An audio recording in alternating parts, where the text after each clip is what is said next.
которое не было в течение 100 лет. Кладем вместе, двигаем эти перемены. Перейдите, пожалуйста, дорогой друг.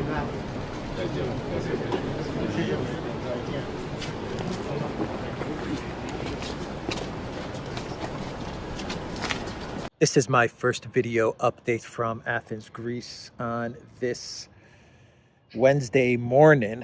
Let's talk about some news, and let's talk again about the Rishi Sunak UK Ministry of Defense decision to supply Ukraine with depleted uranium.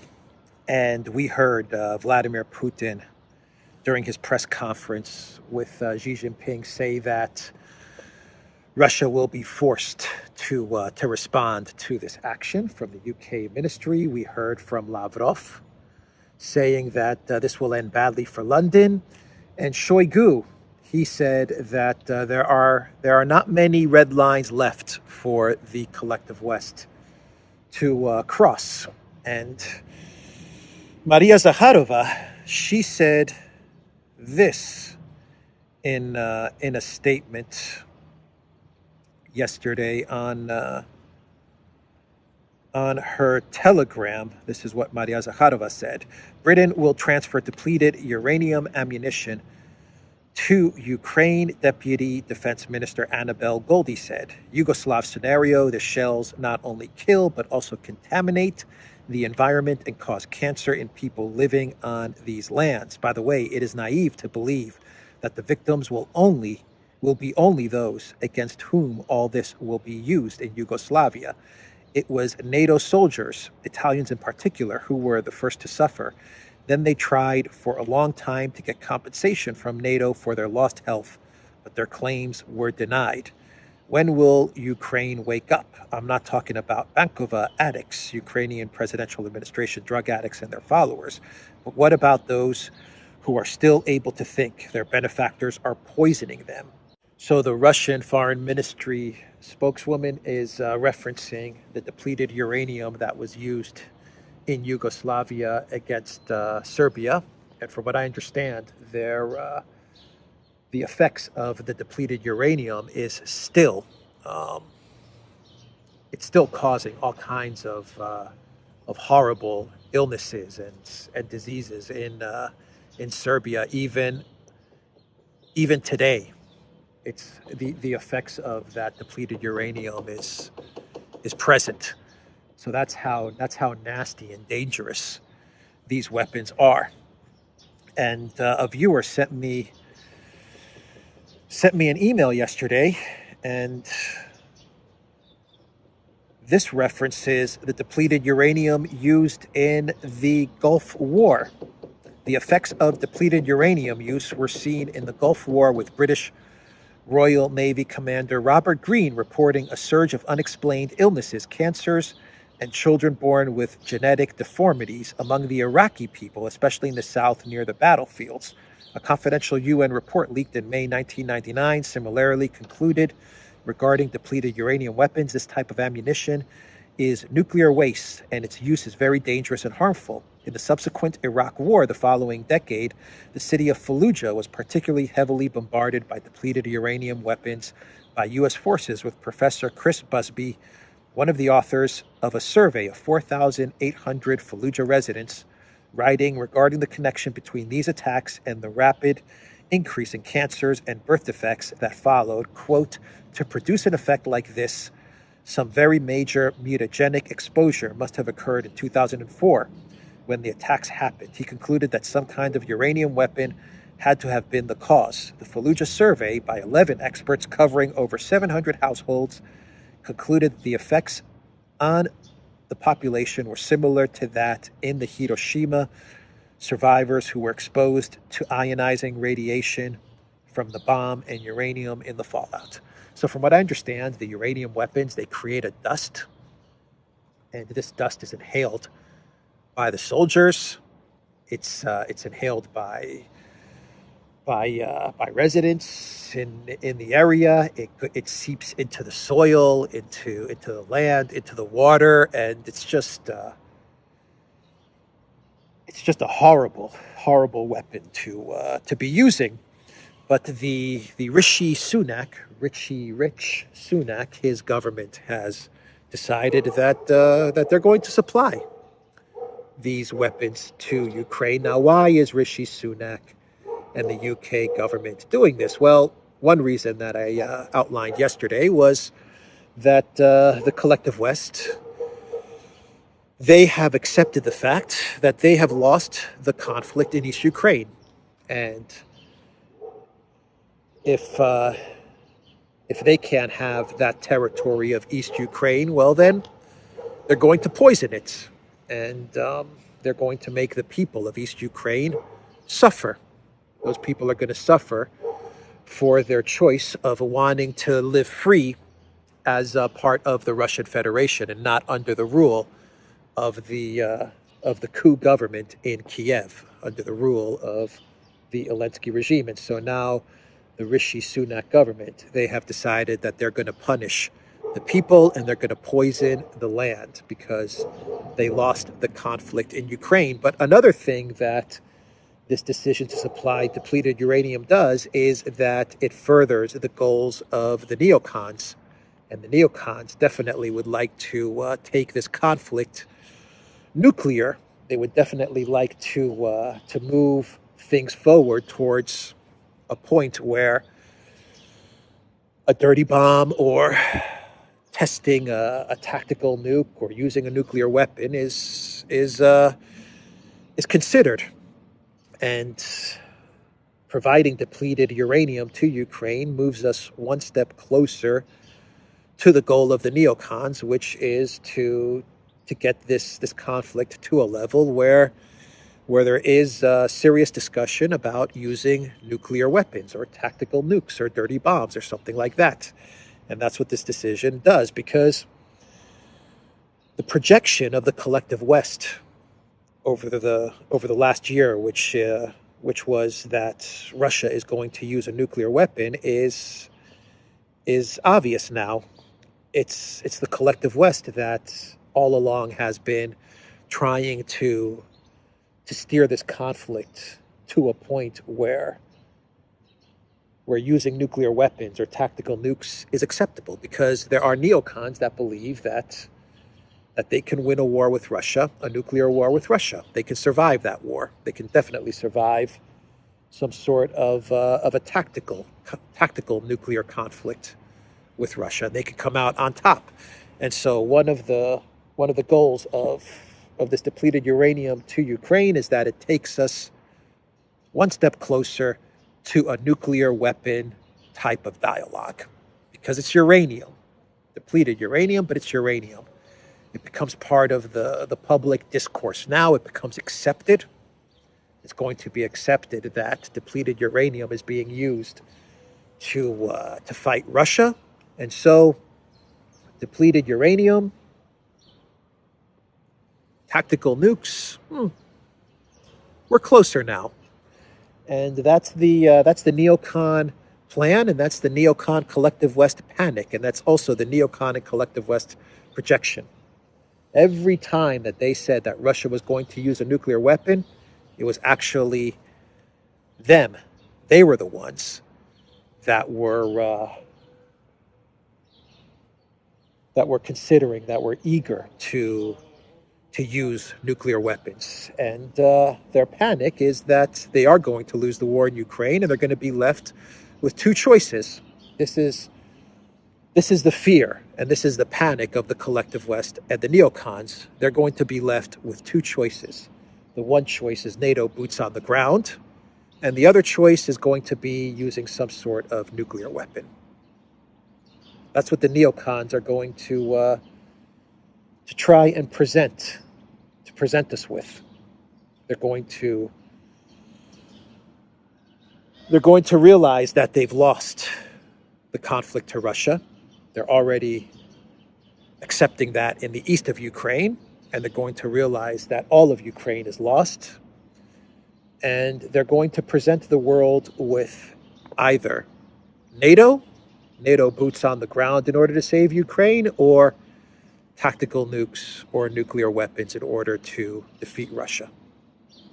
This is where the neocons want to take us. And so that was another reason for Rishi Sunak and the UK Ministry of Defense sending depleted uranium to Ukraine. Rishi Sunak is just doing the bidding of Newland and Sullivan and the neocons and the globalist elite. He's a puppet.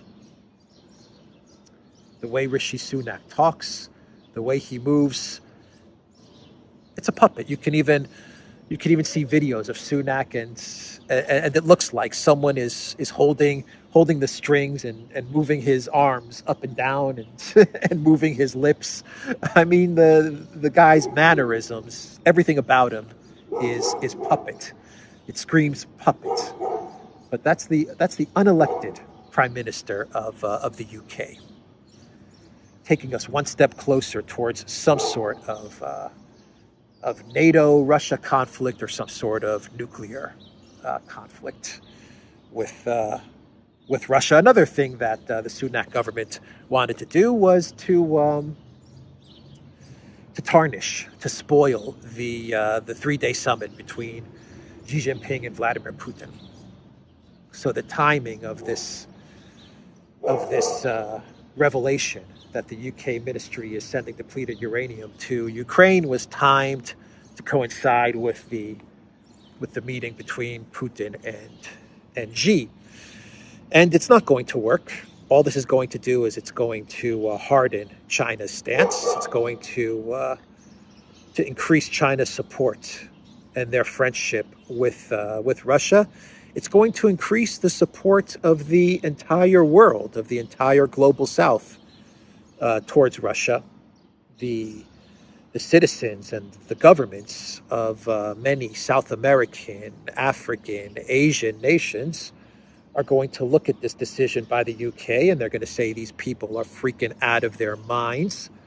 They're trying to push us towards a nuclear war, and they're going to support Russia even more. So I think this is going to have the reverse effect than what the Rishi Sunak and the collective West, the Rishi Sunak government and the collective West is hoping for.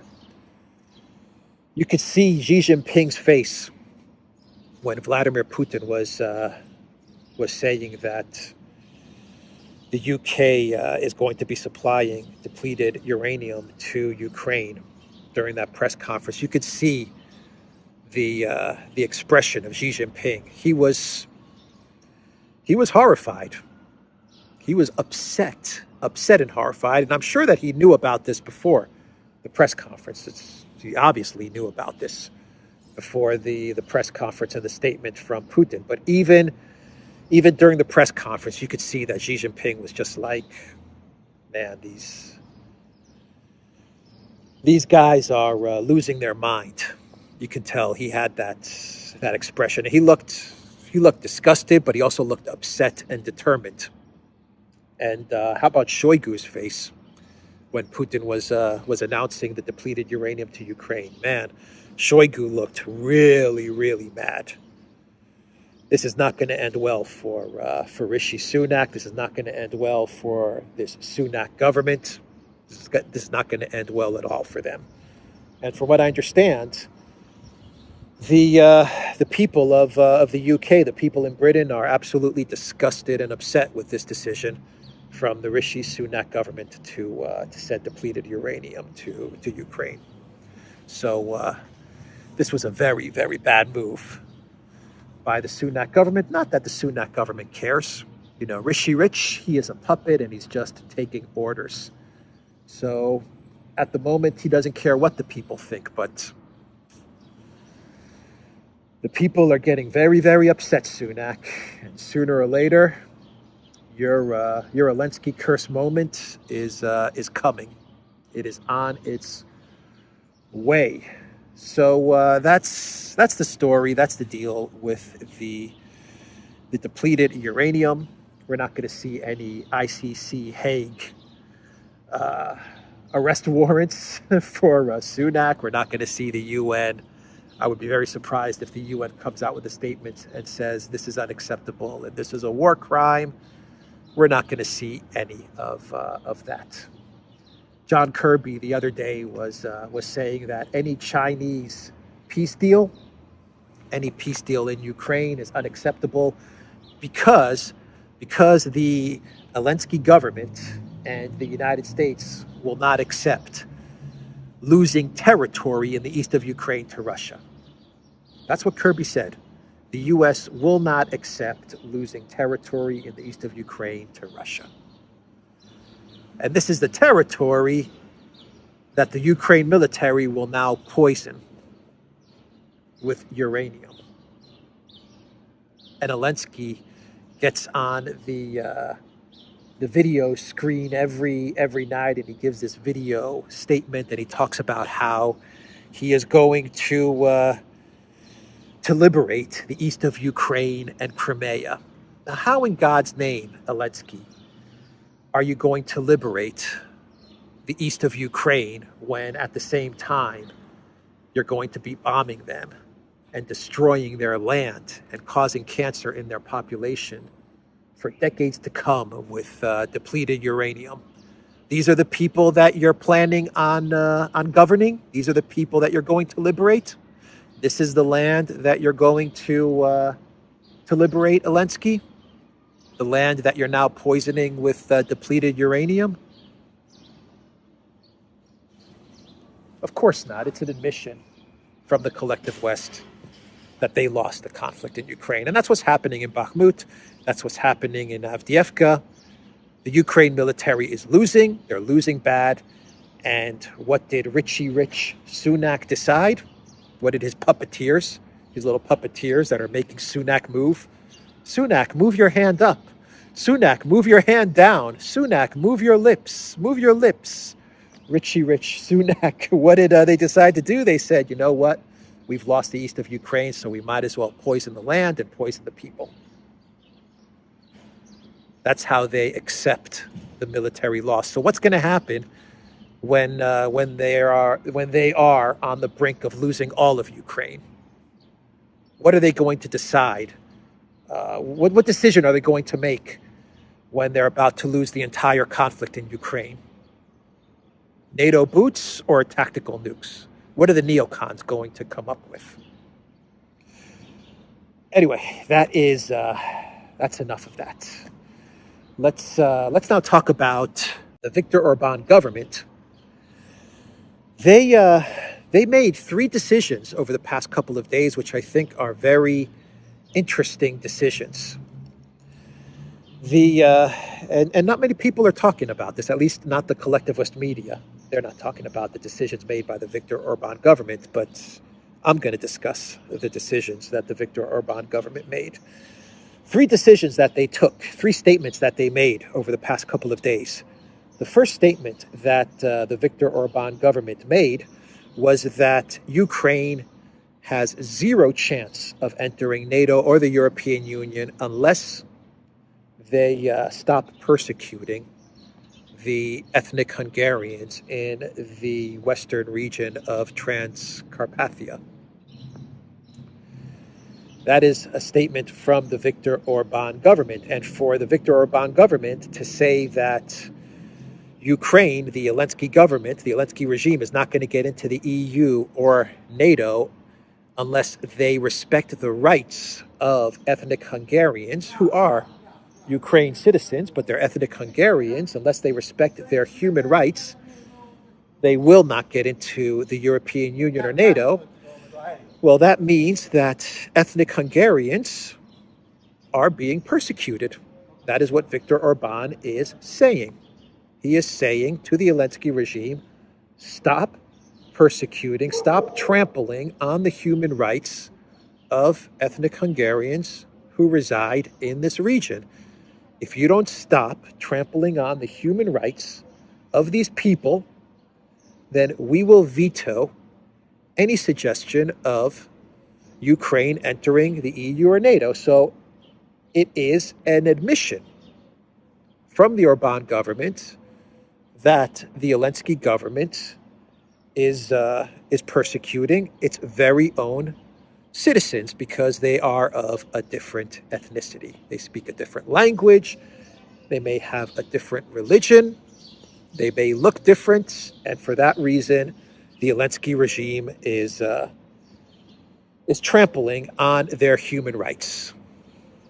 Those EU values that they love to talk about all the time, they don't carry over to the Hungarians, the ethnic Hungarians living in the west of Ukraine. So that was the first statement that the Viktor Orban government made.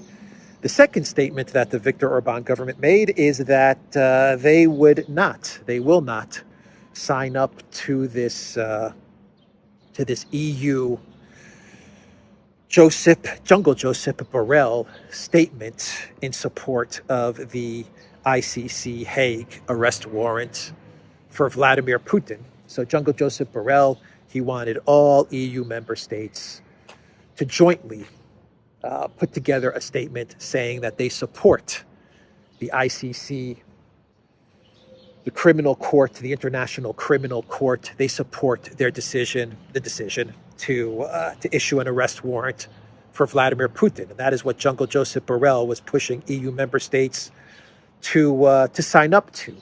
And every EU member state, they agreed to take part in this joint statement, except for one country, and that is Hungary, and that is Viktor Orban. Good on you, Viktor Orban.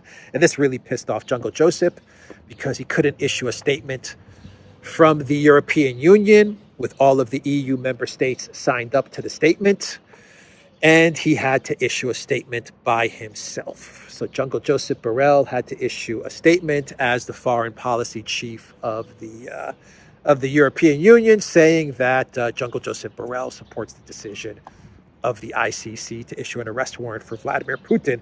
So good on you, Viktor Orban. Good on you, Hungary, for spoiling Jungle Joseph's ICC EU statement.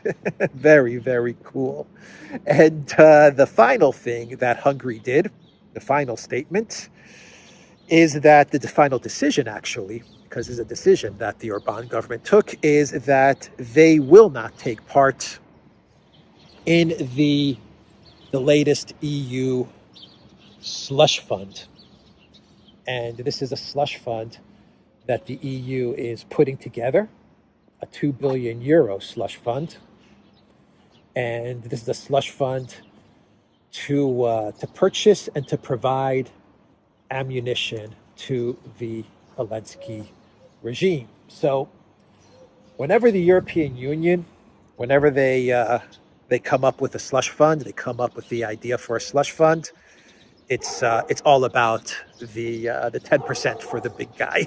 You know what I mean? Whenever they create a fund, we're talking about 10% for the big guy type of situations. And so what did the EU think up with this ammunition slush fund? They said that the EU is going to put 2 billion euros into a pot, into this slush fund. 1 billion of those euros is going to be used in order to procure the production of ammunition, 155 ammo to give to the Elensky regime. So that's what 1 billion of these 1 billion of these euros is going to go towards, is trying to find providers for this production and providers for this 155 to give over to the Elensky regime. And this is going to take a couple of years, according to the EU. So that's 1 billion. The other billion of this slush fund is going to go to EU member states as a payoff if they empty out their stockpiles of 155 ammunition and hand it over to Elensky. So the grift is crystal clear. And the government of Viktor Orban, they said that they're not going to take part in this grift. They said that they don't want to escalate the conflict with Russia, and that's what this slush fund and this grift does. And it shows that they're not corrupt. It shows that they are not corrupt. And you know, this ammunition that's sitting in warehouses, it's stockpiled in warehouses because this is, this is ammo that serves a national security purpose, right? I mean, that's why you keep it in your warehouse, and that's why you have it there, because you never know. And so this ammunition is for national security reasons, and it's all been paid up. This has been produced, it's been budgeted, it's been paid for, and now it's just sitting in the warehouses of EU member states. And, Hungary is like, look, we don't want to escalate with Russia, and this ammunition, well, it's ammunition of the Hungarian military. That's what it's there for. And it's there to serve a purpose. God forbid that Hungary has to use this ammunition, but that's why we have it in the warehouse. And so the EU is trying to get member states to empty out their stockpiles of this ammo. And in return, the EU is going to pay them off. It's going to pay off the politicians to hand over this ammunition to Elensky. Once again, this ammunition has already been paid for by the member states. They've already paid for this. This is not ammunition that they're going to produce. This is ammunition that has already been produced, and it's already been paid for. The taxpayers of the countries have already paid for it, and it's there in the warehouse. And along comes the European Union, and they say, you know what? We'll buy that ammunition from you. We'll pay you for that ammo, and you can hand it over to the Elensky regime. So we'll demilitarize you, and we'll pay off your politicians, and they can hand over their national security to the Elensky regime. And everyone makes their 10% for the big guy. Everyone makes their 10% for the big guy. It's a grift. It's an obvious grift. That's why the EU creates these slush funds. And good on Viktor Orban for not taking part in this grift. It shows that the Viktor Orban government is not corrupt. Because the EU, they always tell us that the Orban government is totalitarian, authoritarian, and corrupt. Projection. We now see that the Viktor Orban government is not corrupt. At least in this instance, they're not corrupt. Because if they were corrupt, they would have jumped at the opportunity. They would have said, great, you're going to pay us money for this ammunition? Okay. Give us a couple $100 billion and we'll give this ammunition to Elensky. Thank you very much. Here's your cut. EU will take our cut, and there we go. But they're not going to take part in this scheme. So 3 big decisions from Hungary, and I thought I would highlight those decisions. Now, let's talk about 2 quick stories, and then we'll get to our clown world. Let's talk about the Japanese Prime Minister visiting Kiev. Kishida, under the orders, what I believe, under the orders of Newland and Sullivan, the Prime Minister of Japan, visited Elensky in Kiev. And because Japan is going to be hosting the G7, Kishida was ordered to go to Elensky and to extend an invitation to Elensky so that he can participate in the next G7 meeting, which will be taking place in Japan. And Kishida also told Elensky when he was meeting him in Kiev, and all of this is with the approval of the Russian government. The Russian government will not let the Japanese Prime Minister travel to Kiev if they did not guarantee his safety. But the other thing that Kishida promised Elensky is that during the G7 meeting that would be taking place in Japan, and I believe it's going to take place, I want to say September, but I could be wrong about that. But during this G7 meeting, the Prime Minister of Japan promised Elensky that top of the agenda would be reconstruction money from the G7 towards Ukraine. So that was the purpose of the Japanese Prime Minister's trip to Kiev, to offer the invitation to the G7 via video to Elensky, and to tell Elensky that Japan would be placing a top priority during the G7 meeting of reconstruction money towards Ukraine. Let's do one more story, and we'll get to a quick clown world as well. Let's talk about Giorgia Meloni, the Prime Minister of Italy. She was the chosen one. She was going to be different. She was anti-globalist and anti-neoliberal and anti-Soros and anti-Schwab. She was going to be the one that takes on the globalist neoliberal powers in the European Union, right? That was Giorgia Meloni. She was going to be different. She was the chosen one. Nope. She's just like all the rest. She is no different than any of the other EU globalist neoliberal puppet leaders. Because Giorgia Meloni, she said the other day, let me get this quote. She said that she is ready to go against the public's will in order to defend freedom and democracy in Ukraine. She is going to support Elensky for as long as it takes, even if it means that her popularity takes a hit, even if it goes against the will and the wishes of the Italian public. She doesn't care. She will support Elensky. No different. She is no different than Annalena Baerbock, who said the same thing. The German foreign minister, a few months back, said that Germany will support Ukraine no matter what, and that Germany doesn't care what German citizens think. They don't care how German citizens vote. They don't care, Annalena Baerbock said. The government will support Ukraine. And so this is Giorgia Meloni saying the same thing. She's no different. She is no different. Maybe she comes in a different packaging. She comes in a different wrapper. But once you open up that packaging, it's all the same.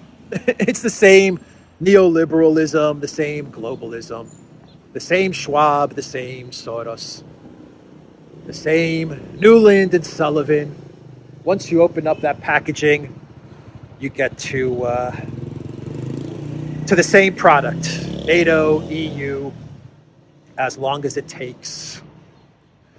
Giorgia Meloni. Anyway, that was an interesting statement from Meloni. Now let's do a clown world. And this is a title, a post from Politico. It has a picture of Elensky, a very sad picture of Elensky. He looks very sad, very heartbroken. And the title says, "Call me anytime. Elensky plays the long game with Xi Jinping. Ukraine is conspicuously diplomatic in its dealings with Vladimir Putin's top ally." And then you have that image of Elensky, that face. He looks so sad. He looks so sad as he waits for Xi Jinping's call. Please call me, Xi Jinping. Xi Jinping, please call me. I'm sitting by the phone. I'm by the phone and I'm waiting for your call. Please call me. Please call me, Xi Jinping. He looks so sad. So sad.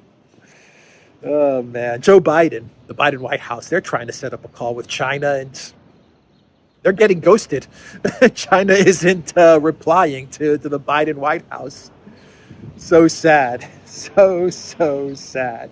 The Biden White House can't schedule a call with China. I'm sure that sometime in the next week or two, they'll eventually schedule a call. But for now, Xi Jinping is not replying to the Biden White House to set up a call. Meanwhile, Elensky is sad. Is sad because Xi Jinping is not calling him. Oh boy, poor Elensky. Poor Elensky. I just met you, and this may sound crazy, but here's my number. Call me, maybe?